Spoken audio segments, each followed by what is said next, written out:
Well, listen, I mean, it's a great honor. It's a great honor to I mean, these are big days. Obviously, it's the start of a great season and a lot of anticipation. You know, there's nothing better than being a Buckeye. There's nothing better than being a Buckeye. So I'm excited about what's coming. Like I said, a lot of anticipation from every team that's here, and this is a great venue for it. Thanks, Coach. Sure. Get a big smile. Sure. Chris, thanks, Coach. Chris, obviously your focus is on your team, but the Big Ten last year, such a good conference all season long, a lot of struggles in the NCAA tournament. Is there something you can point to that maybe stands out as a reason why the conference did so well during the year but struggled in NCAA tournament time, or is it just kind of one of those things? You know, I think, I don't know if there's one thing you can point to. You know, some of us ran into good teams. Some of us were a little bit injured, a little bit banged up. I know, you know, people have talked about the wear and tear, but every league's got a certain amount of wear and tear. So I don't know there's one thing you can point to. I think, you know, the reality is you're playing a 40-minute game that is over in the blink of an eye, and a lot of things can happen. That's why people love the NCAA tournament. There's a lot of unpredictability to it. So I don't know if there's any one thing in particular. I think you saw some of the teams that maybe finished in the middle of our league that performed very, very well. Very well. You know, Maryland played well. Rutgers played well. I think ourselves and Purdue and Illinois maybe certainly didn't do as well as we would have liked to, but I think that's part of the tournament too. That's part of what makes the tournament special.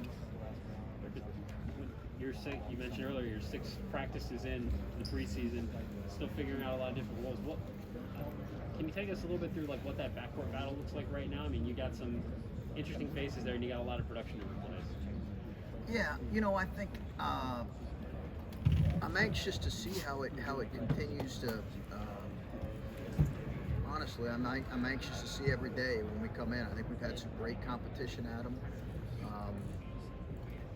You know, I think we have some answers there. We're not there yet. I think there's more things probably happening here early in the season that would signify a younger backcourt, maybe a little bit more inexperienced backcourt than what we've had in the past. We're turning the ball over a little bit more. So I think there will be some things we'll have to work through that you work through when you have a new and inexperienced backcourt. But I'm anxious to see. I think it's a backcourt that has the potential by the end of the year to be good. And Jamari's going to settle some things for sure. But you know, I think we got some answers there, but it's going to take some time. When you talk about maybe turning it over more than you would like, is some of that because Jamari's guarding guys? Yeah, that's part of it. I think that is part of it. He's been he's been a problem. He has been a problem with his ball pressure.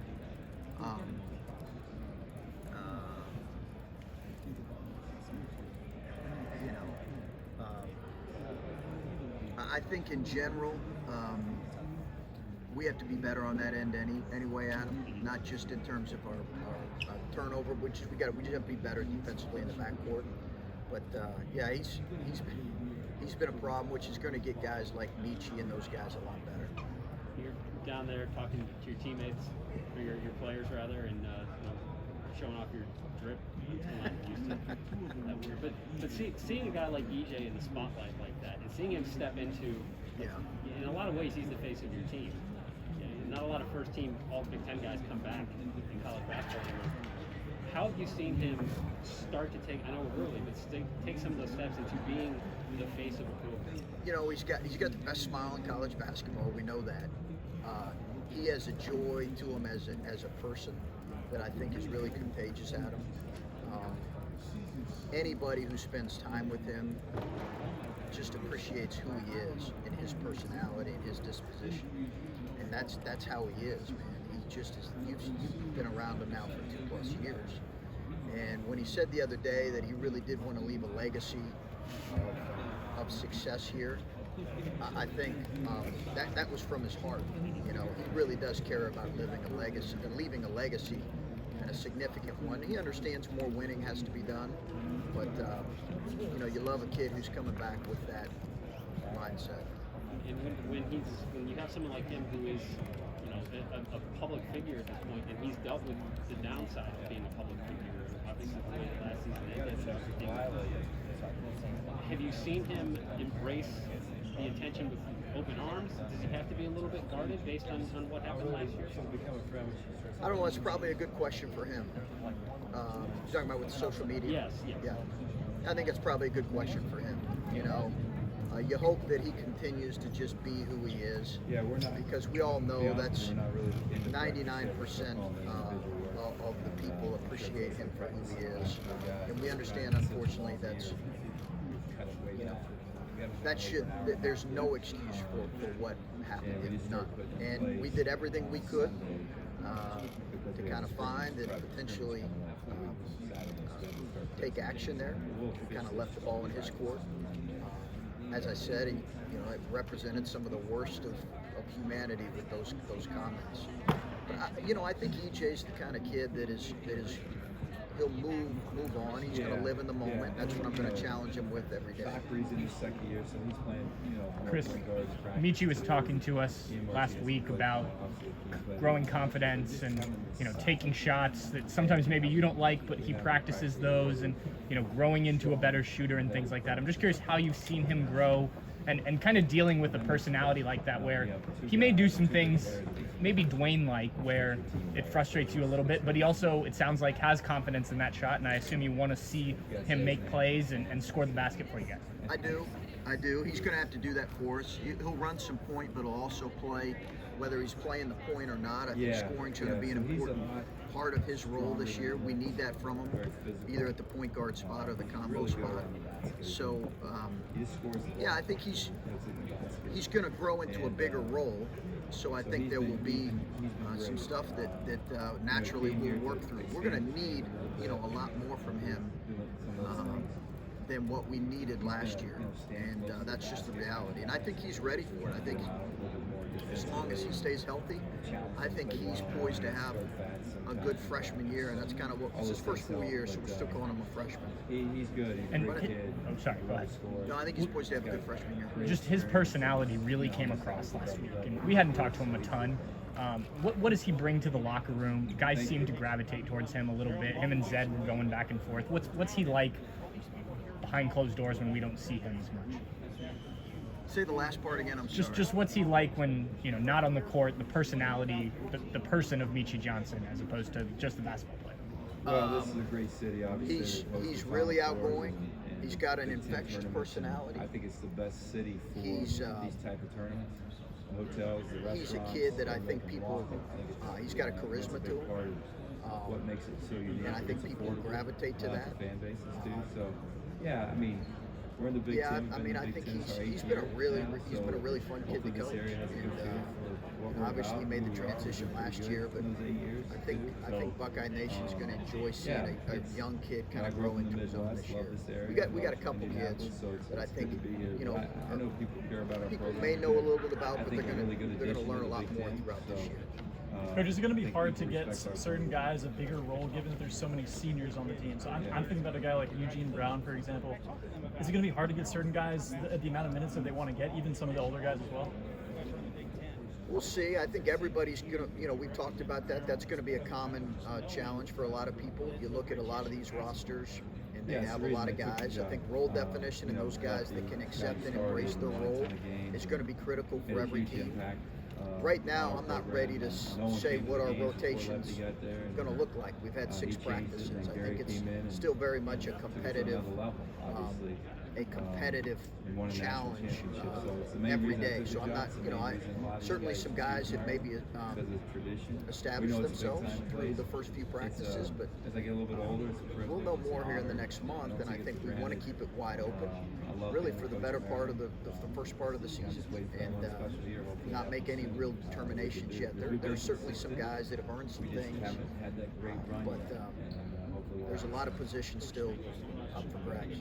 EJ said he wants to be remembered like a guy like Aaron Kraft in the Ohio State program. What do you feel like he needs to do in order to kind of attain that status with in terms of Ohio State basketball? I think he's just got to continue to be EJ and elevate his team like he has obviously, while we've had good success, there's another level we'd like to get to, and I think he understands that a lot of the guys that are remembered have been able to get to another level. And winning's really, really important to him. But how he carries himself too matters. And he and Kyle are pretty special when it comes to that. Can you talk about Seth Towns' commitment to the game of basketball and the fact that he's still seems to be dead set on having a great season despite another setback for him? I think he'll handle it fine. I think he'll handle it fine.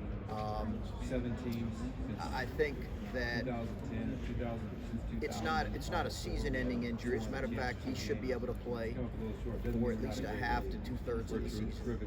He understands that, and I think it's not like the first time he's went through an injury. It's a separate injury than his knee.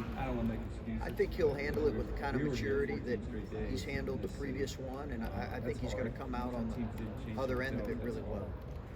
When you recruited Justice, it's like getting to know him as a person off the court. Well, he's, as you can imagine, it takes some time. He's Hawaii laid back. He is very much his own person. He's a great kid, a great kid, and a really good player, really talented. But he's got a really laid back island approach. So I think it's taken a little bit of time, and it's taken a little bit of time for me to kind of figure out what the best way sometimes to challenge him. But he had a really good junior season, really productive. We talk a lot about Kyle being banged up and obviously out for the end of the season, and so was Justice, and that was a factor for us. He just, whether it was the Big Ten tournament or whatever, he just did not feel himself at the very end. We need both those guys for us to reach our potential. When you were getting to know him, obviously he had played at Cal, but did you go to Hawaii at all? I did not. I did not. It was really unique. That's a great question. I wanted to. Maryland. We all do, right? And if I was hoping he was there so I could actually make that happen. But he'll be a good former player to visit someday for sure. I just wonder, maybe getting to know a family. I'm sure, because when you recruit guys, you always talk about getting to know a picture. Have you got to spend time with his family? I don't know how well do you know them? Yeah, we've gotten to know his family a little bit. Actually, we've gotten to know his family a little bit, and it's been they're great family. They're great people. His dad's super laid back as well. His mom's a little bit more like a little bit more kind of like you'd expect to balance probably Justice and his dad. But they're great people, and he loves the island, man. He loves being over there. Coach, speaking of Kyle, talk about him. He's kind of like the heart and soul of the team. He's special. Yeah, he's really special. Bottom line, he's special. He's, as I said on stage there, those are two of the best kids, I've ever coached in a lot of ways. They embody everything you want. And they're really good players. They're really talented kids. He is the heart and the soul. He's versatile, which is why, losing him when we lost him was so important because of the matchup. But I'm just hoping for the kid that he has a full season. Can you take us back to that moment when you realized Kyle was back? You don't need to disclose personal conversations, but that moment when you realized, man, this guy's back this year. It was one of those deals where he really needed to make the decision in his own time and process it in his own way. I felt like it was trending in that direction, but I wanted it to happen in his own time. It was obviously a huge thing for when both those kids returned. It was a huge thing for our program. In a lot of ways, if they'd have made the decision to move on and they thought it was best for them, I'd have completely understood. But I think, hopefully in some ways, you're talking about guys who really invested a lot in the program, and I think it validated that they believe in what we're doing. and want to continue to press it and move it forward. That's our challenge here. I mean, I'm sure you hope that it resonates, but do you get the impression that some of the younger guys took notice in that same light that, hey, whatever happens after school will still be there. We got a program that we've invested so much time and energy. Do you get the impression that your underclassmen sensed that when they decided to get out? Sensed what exactly? Sensed the commitment level that those guys have to being part of a program and doing something. I think it was a factor for sure. Both guys. I think when they saw both guys return, but the way these things work, EJ would not have returned if he didn't feel like it was in his best interest and gave him the best chance to prepare for the next step. That's the way these things work nowadays. And I understand that. That's the world we live in right now. Kids aren't going to return just because they want to return. They can still love the school and say, hey, it's in my best interest to keep my name in the NBA draft. Sometimes that's hard for us to conceptualize and understand because we work maybe under a different paradigm for a long time. But I think if they both would have said, if Kyle would have said, hey, I want to go play professional, and EJ would have said, hey, I want to see where this NBA draft takes because it's in my best interest, we'd have loved them. They love Ohio State. They loved our team. I think they felt like, in a lot of cases, it was best for them, and they really, I'm sure in some cases, they felt like there was some unfinished business as well. Where's Jimmy Sotos' health at, and what can he give you this year in the backcourt? He's full go right now, and he's one of those guards competing, but he's full go. He's full go. Aside from Seth, is anybody out right now? No, we've had some guys at him, like that had maybe some flu, or we weren't sure if it was COVID, so they had to sit out a day to get the testing. We've had some of that, but nothing, no ankles or nothing of note right now. You talked about those guys having unfinished business for a little bit. You guys have come close. Your first year, you almost won the league title. Last year, overtime Big Ten tournament title. Now he's probably good 4 out of 5. What would it mean to bring a trophy back? What would it mean? What will it mean to get to that pinnacle? It's been a little while now for Ohio State as a program, which obviously isn't on you. But what will it mean to get to that point? I think. I think it's something as a head coach and as the leader, it's something you think about every day, and you're really obsessed with it. And yet at the same time, I think you recognize that the best way to accomplish that is to really stay in the moment and stay committed to just improving.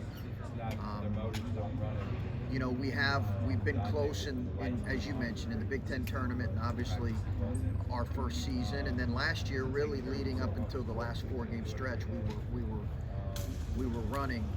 I think, again, we've established a level of success, but in terms of getting to that next step, whatever some of those next steps are,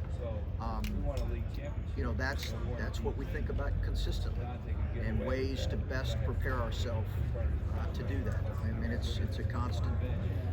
There's no question there is a hunger for that, and in some ways an obsession for that. At the same time, we have to stay committed to just process. You can't always, you begin to think too much long term. It can really challenge you in the moment. So, you said there's been about the next brick or whatever. Yeah. Is it hard to mirror those two approaches where you want this big goal? Is it? I guess what is the challenge as a coach to not get ahead of yourself and look past the next brick? Yeah, I think you focus on the bricks, not the wall. That's it. We are trying to do that. We've talked about that. It's really, honestly, it's a daily discipline, because we all want nothing more than that. Those guys down there do. I do. We want nothing more than to make that happen for our fan base and our program. I think we've made real strides. We've established a level of success. But that's the next challenge in front of us. You said there's been a bit of a learning curve for Cedric since coming over from Louisiana to here. I know you've only gone through 6 practices, but what have you liked so far out of what you've seen through those 6 practices, and where's maybe the biggest strides he needs to make? what he was able to do. And who knows if it would have been I think he just has to get comfortable with the pace and the speed of this level, the length, size, pace, and speed of this level. He's a great kid. I'm excited about. I think he'll continue to grow and learn, but I think just the size, the length, and the speed of this game, of this level, is just a little bit different than what he consistently saw. But he's a really good player, and he's going to be fine. I think we'll see his best basketball probably as kind of like mid-year on. I could really see that with him. Do you think Malachi's ahead of schedule, behind schedule, right on schedule? Where is he at in his transition right now? I try not to put freshmen on schedules. They're going to run their own race. So we'll have him run his own race. He's had some really good days. Then he's had some days where he struggled. I'm not surprised. Do you look at your non-conference schedule at some points and go, what was I thinking putting this together? I do. Yeah, thanks for reminding me. Yeah, I do. It's the hardest. It's the hardest non-conference we played, just because you got teams like Seton Hall's going to be really good. Akron's a really good mid-major to start the season with. Xavier's has its best team it's had in a few years, and then you guys are going to talk about some of the other ones. So. Yeah, it's. We don't get too high, we don't get too low. It's you come and watch me coach. It's going to be a challenge one. The most difficult non-conference, and maybe not by a wide margin, but I think the most difficult to play. Do you do that knowing, okay, we have a veteran team, we've got a team that I want to see I mean, what is the thought process when you decide, hey, let's really challenge these guys, let's push for some of these? I think it's some of that. I don't know that I'd play as hard a non-conference with a younger team because they have to build to that. But yeah, when I got here 4 years ago, it's what I heard a lot too. We want more challenging non-conference games, and that's not the reason why you do it, but it's kind of always been my mindset anyway. You just learn more about your team earlier. We do have a veteran group, and I think we want to learn about our group early. What you don't want to do is you don't want to put them in a place where they're struggling going into the deepest league in the country. So, I think it's always a fine line in scheduling. How different is this team often? You hope to learn, during that. How tough we are, how connected we are, how we handle adversity, all the things you hope a good team. You learn from a good team. Those main things. Did you have? How different is this team offensively without Dwayne? How does losing Dwayne change what you guys do on offense? Well, I think Dwayne and CJ, because they balanced us in a lot of ways, and I think CJ's ability to kind of get us what we need to get to. But also, we're going to be a little bit different because EJ's, while he played the 4 offensively, he was always guarded by the 5. And now he's, we're going to be playing typically a bigger lineup, so there'll be a little bit of less of a mismatch, maybe potentially at times, but I still think EJ is going to be able to take advantage of that.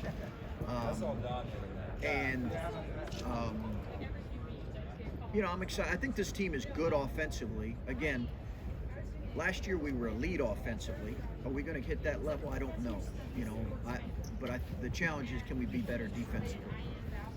We haven't seen Seth at 100% yet, and I don't even know. You've obviously scouted him, but if he can get healthy and play at his best, he seems to think he can still be a very good basketball player and a contributor. Oh, yeah, I do too. What does that look like if in an ideal situation where he's as good as he can get at this I don't point? know yet because we haven't seen it. Okay. But his knee was the healthiest it's ever been this late summer. His knee was the healthiest it's been in, I say that, in 4 years, 3-4 years. Since his injury, I should say. His knee was the healthiest. So I think he can get there. I do think he can get there. I just don't know what it looks like exactly. Last couple questions here, yeah. What problems does year 3 of Kofi present? Kofi? Yeah. A lot of the same problems that year 1 and year 2 presented. He's a massive human that is a real matchup problem. You just have to game plan for him. He's a tremendous player. Seems like a great kid too. He's a tremendous player. So he's a better player, I'm sure, in year 3, but he was really good. those first couple years as well. How have you seen Brad elevate that program the last couple of years? Brad's done a great job. Yeah, Brad's done a great job. It's a great program with really, I think, a fan base that, you know, they love their hoops. We played them obviously in the Big Ten championship game. It was a phenomenal environment. You know, I know we have not played them with fans at their place yet, but I know that environment's an incredible environment. So, yeah, Brad and his staff's done a really good job, and you know, I think it's a program that for a number of years has obviously been a tremendous basketball program. Yeah, Coach. Last one. Like Zed and Michi having these fun, unique personalities, how's it really going to help you guys build a team chemistry going into the season? They're great kids, and I think you build team chemistry when you have great kids who are unselfish and want to be great teammates. So that's the challenge for all of us this year. You know, they're really good kids with big personalities, but you know, it's a challenge when you go through a full season to see what your chemistry will be like. There's no guarantees that it will be as good as it was last year. That's something we got to build to. Thanks, Coach. Okay, guys.